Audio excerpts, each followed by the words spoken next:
Camera, introduce myself and the book, and then introduce Nancy. Okay? Does that sound reasonable? And he's just going to sit there and go to sleep. No, I've got questions, Tom. but Tom. No, I'm looking forward to this. This is a lot more fun than sitting at the computer doing email. I assure you. Okay. Are we ready? Are we going? You're online.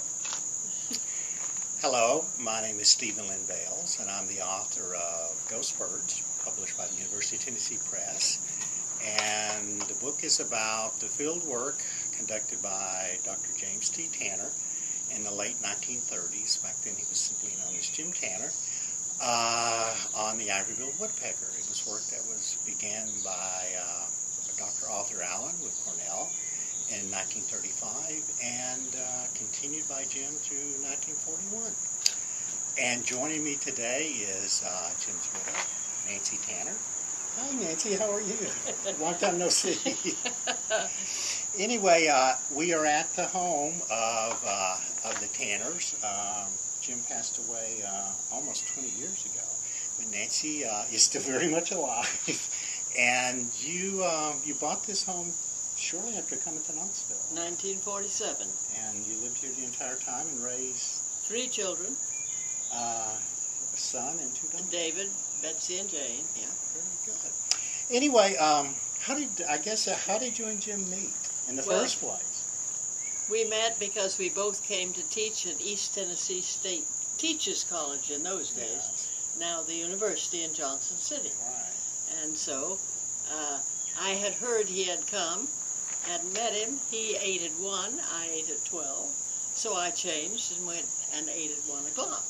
So you knew he was a new teacher. I knew he was a new teacher, and he apparently heard that I was there, because I said, "You must be Dr. Tanner," and he said, "Miss Sheedy, I presume." So you guys were already aware of each other even before you had met. Right. What did you teach? I taught psychology, general psychology, child, adolescent, and so forth, diagnostic and remedial reading, worked in the reading center to test children's hearing, and so on. And, of course, what did Jim teach? And Jim taught all the courses in biology. He had 18 hours a week, considering his labs. Yeah. So. Did he enjoy it?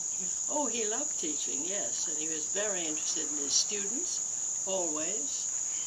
Obviously, when he came to Johnson City, he had already been to the South, so he knew the South, but it was the first time for you to be in the Yes, South. very definitely, but Dr. Wheeler, who was head of the department, came to Harvard, where I was doing graduate work, looking for somebody, and jobs were far and few between at that time, so I was delighted to get a job. Very good. I should point out that we are listening to a wood thrush singing behind us, Oh. so we're very lucky today for that.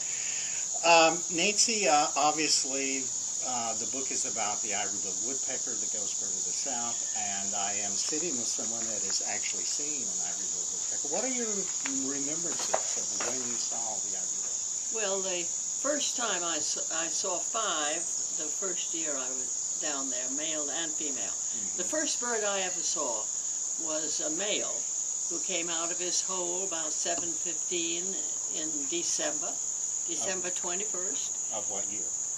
1940. And he jerked his way up to the top in the sun, and that crimson crest, and I could see the white bill as he turned his head and bam-bammed on the tree, and he's a magnificent looking bird. And so I've always remembered how gorgeous he was, and very large, looked very large to me. Now, how early did your morning begin that morning? Well, 4 o'clock in the morning, we went into the woods, so we would be where Jim thought an ivory bill might be by 6:30 in the morning.